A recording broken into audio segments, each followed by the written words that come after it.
I Love Lucy in 3D? What? There's a little bit more to the story. 3D Blu-ray collectors were probably shocked to see this show up in the release calendar, a 3D release of I Love Lucy, and many would naturally wonder, how would this come to be? Well, there's an interesting rabbit hole behind that. But first of all, let's just focus on the 3D quality. Is it worth it? And to cut to the chase, this is an AI autoconvert. So basically, it has AI-generated depth maps, which are getting better and better nowadays. It's applied to these episodes of I Love Lucy to convert them to 3D, 4 episodes in total. Of course, as we know, manual work is essential for any 3D conversion. For instance, AI Pop, they start out with an AI-generated set of depth maps, but they do lots of shot-by-shot corrections, frame by frame, in fact. This disc doesn't do that, though. It just spits out the initial pass-through. It doesn't even bother when things such as text come on screen, which are notoriously problematic. It just leaves all the errors in there.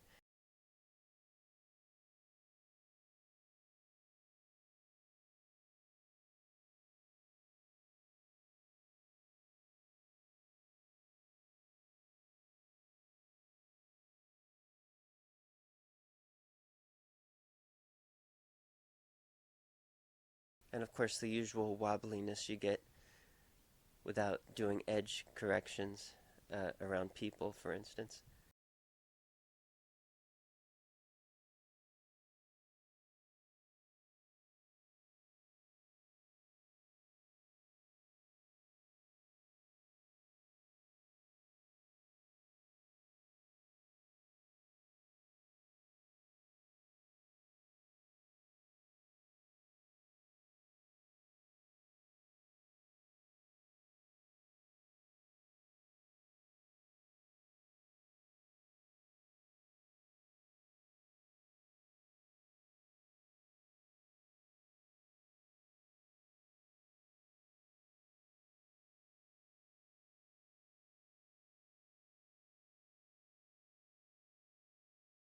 Now you may wonder, was this approved by CBS or Paramount?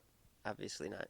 Part of the description of this disc says, upon the release of Season 3 of I Love Lucy into the public domain, our excitement sparked the inception of this project. I don't know where this concept came from. I Love Lucy, not any episode at all, is in the public domain. They're all under copyright. They still will be for the next few decades. There are some episodes of The Lucy Show. Some of the color episodes are in the public domain, about a season's worth. But nothing from I Love Lucy. And even if these ones were, which they aren't, but even if they were, they use the colorized versions that CBS made for television and disc release, which of course are under a separate copyright. In fact, they even left in the CBS logo at the end of all the episodes. This is a very obvious bootleg. So then that leads to the question, how does something like this get off the ground? Who would think this is okay in the first place? This is mostly a one-man operation. Nothing wrong with that, obviously, but when you see who the man is, you'll understand. I'm not going to say names or show pictures or anything, because I don't want to feel like I'm shaming anybody or being unfair, but I think it's still good for this information to be out there, because there's lots of confusion. But assuming he leaves this up on his YouTube channel, there is a video of this person. You can find his name if you want to, but he is obviously has a learning disability, or whatever you want to call it, and he also has apparently very little oversight or assistance and access to money. You'll see what I mean. Let's go through some of the productions from his quote-unquote company, MergeSoft Corp. He has a couple websites with a lot of claims and offering of services. There's only one other person ever mentioned in association with him in this company. and that person has very little information online either, and just appears to be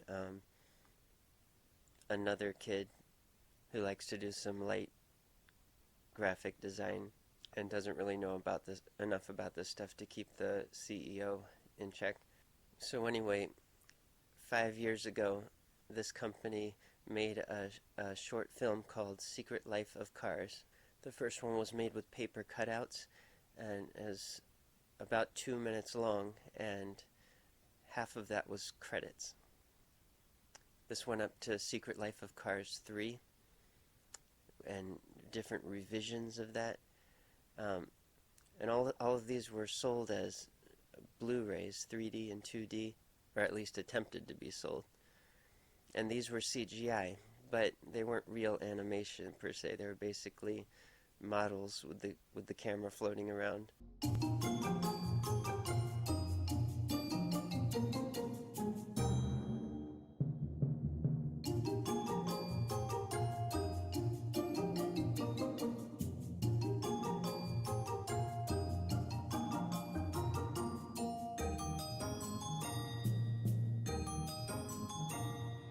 Using major copyrighted music and even inserting logos like the IMAX logo without permission.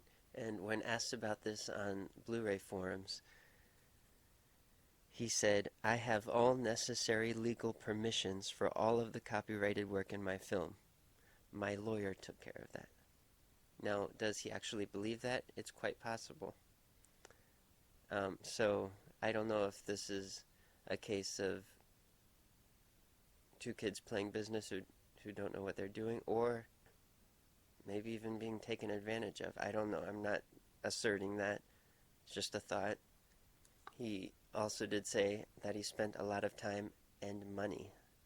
So I could see a situation where somebody could see this as an easy source of money if there's no one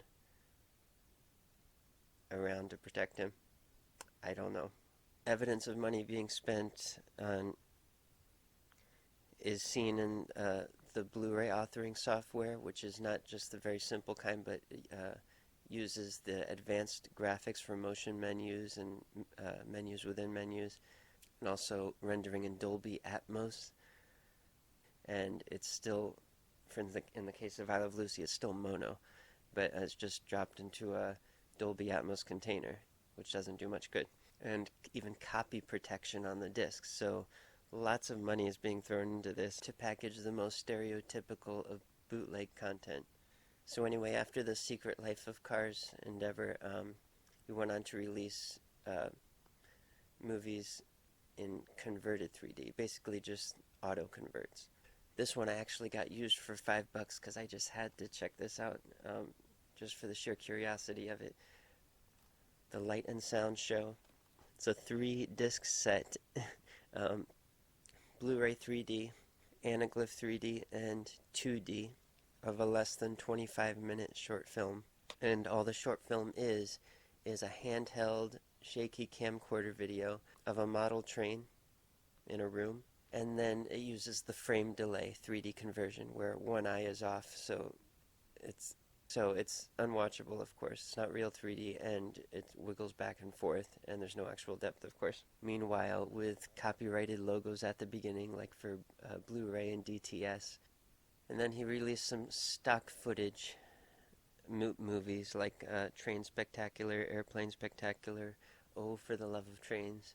And the last one also uses generated depth maps, but it's not stronger like I Love Lucy is. It's virtually flat, like maybe a couple pixels of deviation.